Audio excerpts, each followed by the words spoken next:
Marina Ramos, eu sou psicóloga, trabalho aqui na Bélgica como psicóloga e a minha especialização é em psicanálise infantil aqui na Bélgica, pela UCL, Instituto do Chapéu no Chão da UCL. Quando a gente trabalha com câncer no geral, e especialmente o câncer de mama, uma das coisas que atrapalham muito o tratamento é a mulher perceber que tem alguma coisa errada e entrar no que a gente chama de negação, que é: eu tenho família, trabalho, marido, e eu não tenho como descobrir que tem alguma coisa errada comigo. Então, nada está acontecendo. Eu acho que esse é um dos maiores fatores que retardam o tratamento também, é a dificuldade de procurar, bom, tem alguma coisa errada comigo ou não. A partir do momento em que a mulher recebe o diagnóstico, a outra grande questão é mudar o foco de energia. Então eu estou ali focada na minha vida, jogando energia nas coisas que eu faço, e de repente tem uma parada disso. E eu vou desfocar essa energia para um tratamento e que muitas vezes eu não consigo ver que ele me faz bem, mas eu sinto muito rápido que ele me faz mal. Né? Essa é uma das dificuldades do que a gente chama de coping, que é se engajar no tratamento. O que ajuda muito é grupos de suporte. Então não precisa nem ser grupo de terapia, mas eu sei que no Brasil, não sei como é que é aqui, mas no Brasil a gente tem muito disso nos hospitais, assim, grupo de suporte para pacientes com câncer. Como é que é aqui? Aqui também tem no Bordeto, tem grupo, mas os pacientes não vão muito, né? Não. É Os que é uma pacientes coisa... eles gostam de ser mais individualizados. Então a gente tem enfermeiras especialistas, as ICS que a gente chama.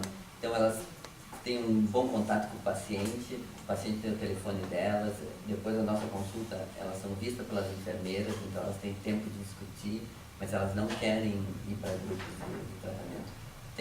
Tem essa função das ICS, mas também tem a função das enfermeiras de cuidados estéticos. Então a gente tem um grupo especializado para isso que dá dicas em relação aos cabelos, quando começar a cair, qual é o melhor momento de fazer a peruca, técnicas de fular, a pintura, uma pintura, maquiagem, é uma pintura, a maquiagem também, as unhas, porque também tem algumas quimioterapias que interferem muito na coloração, mas também deixam as unhas muito fracas, que quebram muito fácil, então elas têm alguns tipos de esmaltes especiais, então tem muitas dicas nessas coisas, e isso as pacientes se engajam muito, mas em grupo os pacientes não são muito para grupos. É porque é uma coisa do brasileiro estar em grupo. Né? Então, no Brasil isso funciona muito, a gente fala muito um para o outro. E nos hospitais isso funciona, o grupo de apoio. E aí o que é positivo disso é que eu ouço que não é só comigo. Porque uma das questões também é se ver, como, por que aconteceu comigo?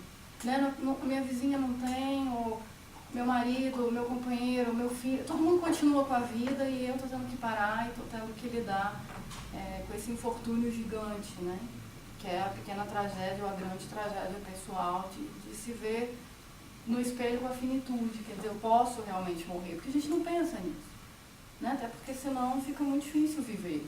A gente esquece de que a gente não pensa. Ainda bem, não, com certeza ainda bem que não pensa. E essa é a dificuldade também no diagnóstico positivo de câncer. Opa, né? A finitude está aí para mim, como está para todo mundo, mas ela está aqui para mim, né? Quando eu recebo o diagnóstico.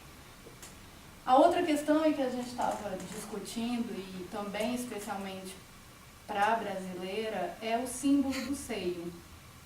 Então, se a gente vai em praias na Europa, a gente vê mulheres com os seios de fora e conversando com os filhos, com o marido, né?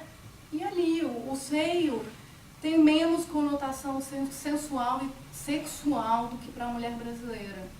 Né? A gente tem toda a questão do seio, do decote, o que aparece, o que não aparece. O topless proibido. O topless proibido, porque aquilo é um símbolo sexual, né? E essa é uma questão pesada também, que eu estava falando da estética. E da reconstrução, que né, eu espero ouvir isso um pouco do teu relato também, como é que foi essa parte. Porque é refazer a feminilidade que fica, de alguma forma, retiram isso, né? Retirar a feminilidade.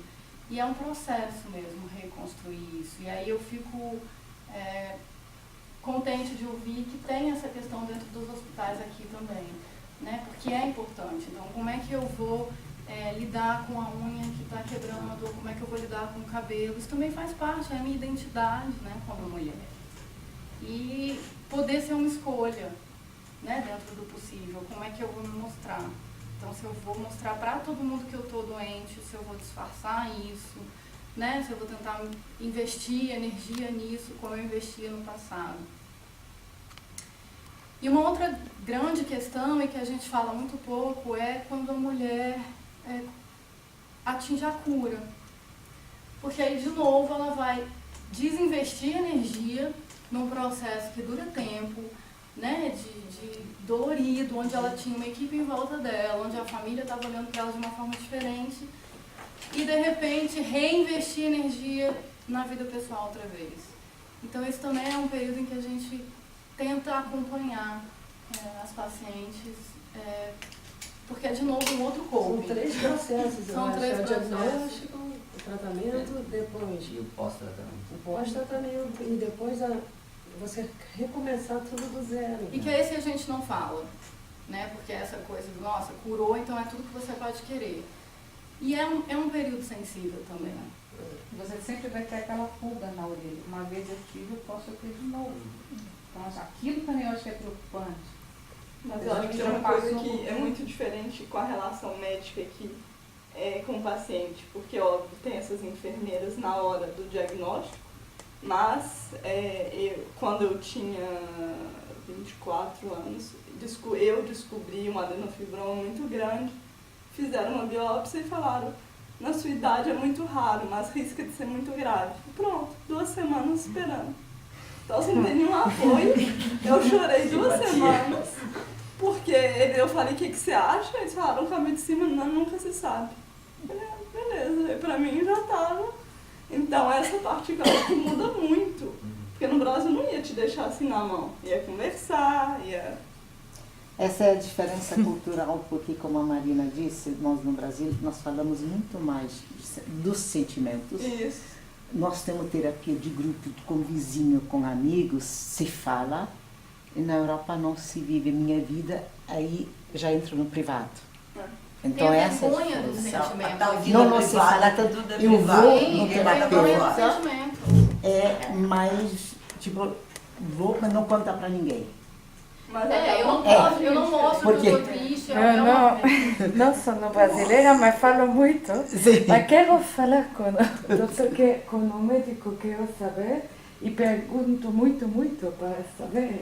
Sim, mas essa é a nossa diferença cultural, a riqueza assim vindo para cá, né? Não se fala de sentimento no Brasil, nós falamos, trocamos ideia. Isso faz com que nós somos menos doentes, principalmente psicologicamente, porque nós temos mais coragem de falar dos sentimentos. E a gente precisa desse calor, desse contato, desse carinho que vem do médico. Aqui você chega aqui, o primeiro médico que você vai, você fala, mas é só isso? Você quer continuar e o cara já está te botando para fora, mas não faz nada. Não é o médico dizer muito, é perceber ou dar sensação ao paciente entender. É a empatia. A Eu empatia, podia estar no seu lugar. Entender aquilo, deixar o paciente falar, é uma terapia. E o problema é que os estudos de coisa da psicologia falam. Em todas as universidades, até no Brasil, na formação do médico. Eu não sei, Evandro, se você seguiu, fez terapia, porque querendo ou não, você passa a ter o papel de terapeuta. E psicologicamente, querendo ou não. Eu vou dizer, comparado com o que eu vejo aqui na Bélgica, a formação que eu tive no Brasil foi muito boa.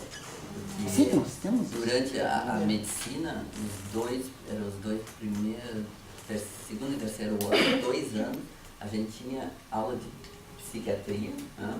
Então sentava um psiquiatra, sentava um clínico geral e uma enfermeira.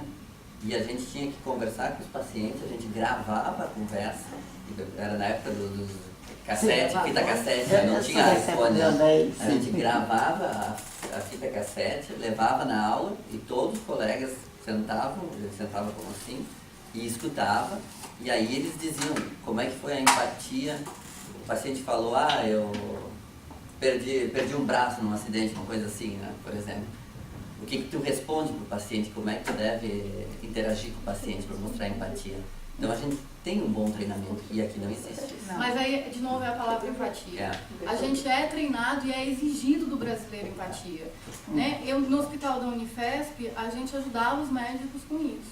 Né? Empatia. Então, a grande pergunta é, e se fosse você no lugar do paciente? E se fosse você que estivesse passando por É a isso? capacidade de se colocar. E se fosse a sua no- esposa, sua mãe, a sua namorada? E que eu acho que a gente tem um treinamento com isso. É por isso que é mais fácil uma terapia de grupo. É por isso que a gente consegue falar com o vizinho. É por isso que no ônibus, se alguém cai, vai todo mundo segurar. Né? E é por isso também que a gente fala da vida dos outros quando não te via. São os dois lados. Empatia negativa. Mas são as nossas características. Então eu acho que o suporte em grupo É maior no Brasil. ele é maior. É. E aí, Ivna? Então, eu vim aqui como testemunha, eu sou Ivna, muita gente já me conhece, algumas não. Eu tive câncer com 33 anos de idade, sou paciente hoje do Dr. Evandro. E para mim foi um susto enorme, né? Ninguém pensa com 33 anos, com um filho de 3 anos, assim, que você vai ter, que a gente estava falando, vai ter um problemão. Né? Você está no auge da juventude, você está bem, está tudo ótimo, você trabalha, você está aqui fora, está adaptada. E de repente, fazendo, não sei nem se foi realmente um autoexame, mas foi realmente se tocando, eu me toquei e achei que eu estava com um caroço estranho no seio direito. E aí eu fiquei um pouco assim, com aquilo, achando aquilo um pouco estranho, porque mal bem a gente conhece o corpo, o nosso próprio corpo. Eu pelo menos conheço a movimentação do meu corpo. Eu tinha muitas dores, por exemplo, durante a menstruação, meu seio ficava muito denso, muito cheio, e o que a gente estava falando, que não é um termo muito bom, mas displasia, que seria a doença fibrocística da mama, que são alguns nódulos que aparecem durante o estado menstrual e que depois desaparecem. E isso sempre foi assim. Meu seio muito dolorido e depois daqueles 5, 7 dias aquilo desaparecia, pronto, ficava tudo bem. Só que aí, naquele ano de final de 2008 para 2009, aliás antes, julho de 2008, realmente o seio continuou doendo depois da menstruação e eu me toquei várias vezes e eu achei que eu estava realmente, eu até dizia num termo meio assim chulo, uma maçaroca no seio, né? Grande, assim, um pouquinho grande, e ele... Tinha gente que dizia que mexia, o outro dizia que não mexia, mas realmente estava bem localizado e estava bem aparente, palpando. Assim. Eu falei, isso não está legal. Eu vou até no hospital de Ixelles, na época eu fui, e não apontou nada, assim, nos primeiros exames. Fiz mamografia, fiz a ultrassonografia e não deu nada. Houve uma movimentação na radiologia, eles ficaram se perguntando se era, se não era, se era, se não era. Não, mas isso aí é doença fibrocística da mama. Você repete os seus exames daqui a 6 meses. Na hora eu falei, bom, tudo bem. Só que 6 meses se passaram e o nódulo ainda estava lá. Eu falei, tem alguma coisa esquisita. E a minha mãe tinha tido câncer de mama 2 a 3 anos antes de mim. Eu fiquei meio assim, falei, mas não pode ser, né? Então o médico falou, não, você é muito nova, 33 anos, imagina, você não tem nada. Eu falei, eu não tenho nada. Mas aquilo ficou trabalhando na minha cabeça, eu fui para o Brasil pro Natal e meu pai é médico, eu comentei com ele, falou, não, vai até o mastologista da sua mãe, vamos verificar. E foi que aí aquele Natal, aquele ano novo foi... Bom, passei muito bem o Natal, o Ano Novo, só que em janeiro foi uma coisa meio louca, porque fui fazer os exames, repeti os exames no Brasil, meu marido já tinha voltado, e meu filho ficou no Brasil comigo, e aí a radiologista falou assim, eu acho que você está com 3 nódulos aí e precisam ser biopsiados. Eu falei, bom, tá bom. Na hora eu falei assim, poxa, que saco. Como é que é isso? Não dói não, é uma coisa muito rápida, vamos fazer aqui, faz de uma vez, assim você já fica livre. Falei, tá bom. Ainda liguei para o mastologista, falei, pô, será que eu faço mesmo? Não, faz sim, por que não? Seu filho tá me chamando. Aí eu falei, não, tá bom, então vamos fazer. Aí acabou, que bom. Aí deu a notícia pior possível que alguém queria receber, né? Que pudesse receber. Você está com câncer, são 3 nódulos, e até todos esses exames saírem também são um pouco lentos, né? São coisas, aquela coisa, 15 dias. Até veio mais rápido, porque meu pai conhecia o dono do laboratório. Foi uma coisa assim, até veio mais rápido, mas assim, na hora foi uma coisa meio assustadora, né? Eu falei, poxa, como é que vai acontecer agora? O que vai acontecer? Aí ele falou, não, você tem que ser operada, não dá para esperar, é melhor operar de uma vez. E aí os exames foram saindo, e eu estava naquele quadro, que é um quadro um pouco chato, que não é dos 70%, mas sim dos 30%, que tem o tal do receptor HR2 positivo, né?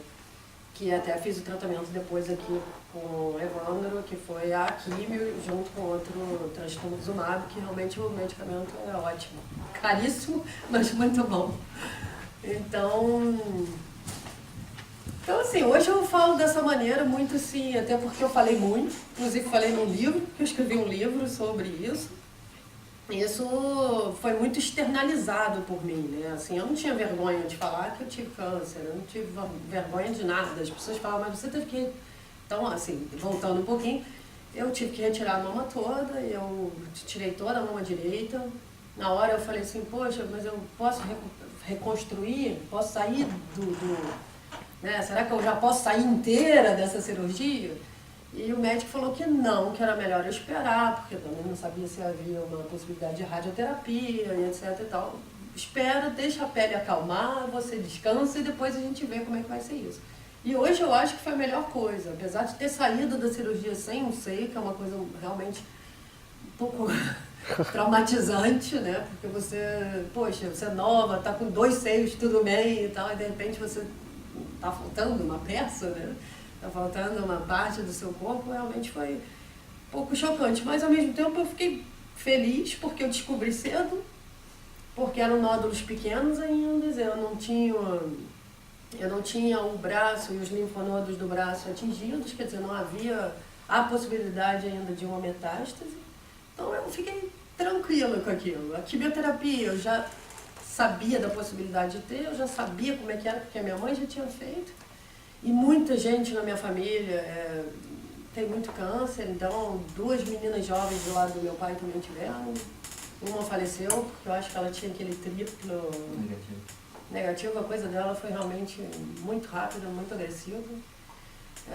Foi horrível, mas teve uma que está muito bem, que amamentou depois que teve um filho e que está muito bem. Hoje amamentou só com seio, nunca quis reconstruir. Então, assim, tem histórias bonitas e tem histórias tristes, né, como tudo. Enfim, então, depois veio um outro conflito, porque eu estava no Brasil operada, então o que eu faço? Eu vou tratar no Brasil, venho para cá, porque o meu marido mora aqui. Então, uma médica do Brasil telefonou para uma médica, Lu Júlio Bordet, que é a chefe do Evandro, e eu rapidamente vim aqui, entrei na urgência, o Evandro até ajudou muito com as traduções dos documentos na época. Já estava mais ou menos diagnosticada, tinha que fazer químio e tinha que fazer as injeções do trastuzumab. Então, pronto, a coisa foi se seguindo. Não vou dizer que eu não tive triste, claro que eu tive triste, mas também eu sou uma mulher um pouco de soluções. Eu não gosto de sentir muita dor, eu não gosto de ficar cozinhando os problemas. Então, assim, essa parte de querer falar e tudo, eu fui direto para um psicoterapeuta, peguei um psiquiatra, a família me ajudou. O marido foi excepcional, eu não tive problemas com o meu marido. Eu acho assim, tem muita gente que pergunta, mas como é que foi a reação do seu marido? Eu falei, poxa, graças a Deus foi o melhor possível. Porque tudo bem, um período sem seio, mas agora eu já tenho e tá tudo bem, então... E mesmo você estava inteira, mesmo sem um pedaço, você estava lá. Então assim, eu acho que também, mas o meu marido me deixou e tudo. Mas o meu namorado me deixou. Deixou porque também eu acho que a relação já não estava muito bem construída, não é? Mas aí que tá, quer dizer, aí você vê o verdadeiro amor, aí tem base o casamento, senão... Sim. E falando dos belgas, assim, não tenho muitos amigos belgas, mas os estrangeiros que eu conheço, eu sou estrangeira aqui, mas Nossa. Foram muito legais comigo. A minha casa era só flores. As pessoas entravam, traziam chocolates e falavam uma coisa. Tinha um pouco de receio, claro, não citavam a palavra câncer. Ah, câncer aqui na Bélgica é uma coisa horrível. Eu falei, mas tá tudo bem. Eu que acalmava a pessoa, mas tá tudo bem. Tá tudo bem. Então, não tem problema. não, tá tudo bem. Porque também a cirurgia já é curativa, né, em certos casos. Eu acho que no meu, com a retirada toda, aí depois, se alguma célula tivesse passeado, aí realmente a quimioterapia ajuda e tal. Então, assim, eu tava controlada, assim, eu não queria que tivessem tirado metade, deixado um pedacinho, aí fica aquele pedacinho, você fala, poxa, e se esse pedacinho desenvolver um câncer? Quer dizer, não, sabe, tira isso daqui, joga isso fora. Como a gente tava falando outro dia, porque a mãe da Regina teve, a mãe da Regina falou, não, joga esse negócio fora, pelo amor de Deus. Então, assim, a imagem é um pouco bruta, mas é a imagem que significa muita coisa, quer dizer, eu tirei. Ufa, sabe? Você se agarrou na vida muito mais do que num símbolo estético. Não, eu realmente não estava nem aí naquela hora para coisa estética. O meu cabelo caiu, eu fiquei muito gorda, tô completamente transformada. Totalmente diferente, muito mesmo, muito diferente. Inchada, porque, não sei, enchei demais, assim.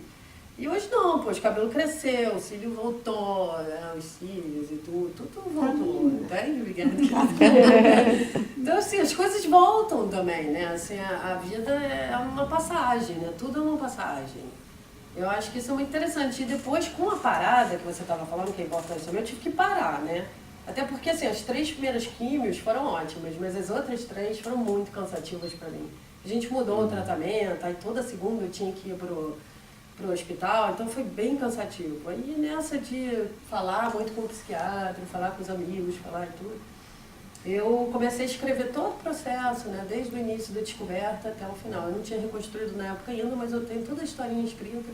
Eu sou jornalista, eu gosto de escrever, eu gosto de, né, porque é até bom, porque a pessoa ajuda a digerir o problema e tudo.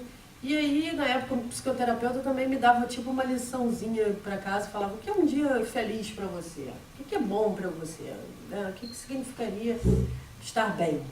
Aí eu começava a escrever e tudo, e aquilo foi se transformando, né, em um relato, na verdade, da minha vida, e um dos contos que eu escrevi, porque foram em pequenos contos, saiu esse livrinho aqui, que era a pergunta que meu filho perguntava, né? Cadê seu peito, mamãe? Porque ele realmente, uma vez me viu sem nada, sem roupa, porque eu cheguei do hospital e ele ficou me dando falta de mim. E onde eu ia, ele ia atrás de mim e perguntava cadê. E criança tem muito isso de entrar no banheiro com a mãe, não sei se você já percebeu, mas eles querem entrar junto. Então ele me viu, eu já estava com aquela coisa de querer contar para ele, a gente já tinha falado que a mãe estava doente, estava no hospital, mas que estava indo tudo bem. E aí acabou que saiu esse livrinho que foi ótimo para mim, para ele e para muita gente também que passa pelo problema, né? Que é realmente a ausência do seio para uma criança que foi amamentada justamente até 8 meses. O que representaria isso e tudo. E foi muito bom, porque ele cresceu comigo, ele passou pelo problema junto comigo, sem entrar em todas as questões, não precisava, você não precisa. Não precisa de requinte de detalhes, né? Até porque 3, 4 anos, hoje que ele está tendo a consciência da morte, porque ele não tinha essa ideia da morte antes. E você falar que a criança, a mamãe está com câncer, ou a mamãe está com uma doença chamada, sei lá o que, um outro nome, a criança vai aceitar aquilo, não é o mesmo impacto, né? A palavra câncer é para uma criança e a palavra câncer é para um adulto. Então foi um aprendizado para mim e foi um aprendizado para ele. Eu já tinha tido a experiência com a minha mãe, porque minha mãe estava doente na época, eu não contei nada para o meu filho. Meu filho ficou muito nervoso, ele ficou com problemas na pele, ficou com edemazinhos e tal. E a partir do momento que eu contei para ele que a vovó estava doente, ele ficou bem. Então, assim, eu acho que tudo isso é um processo, eu acho que isso serve até para pais que estão separando, passando por qualquer tipo de problema. Você pode contar da maneira que for, mas sem, né, porque aquilo, se você esconde o problema, aquilo vira uma fantasia na cabeça da criança, que vira um monstro.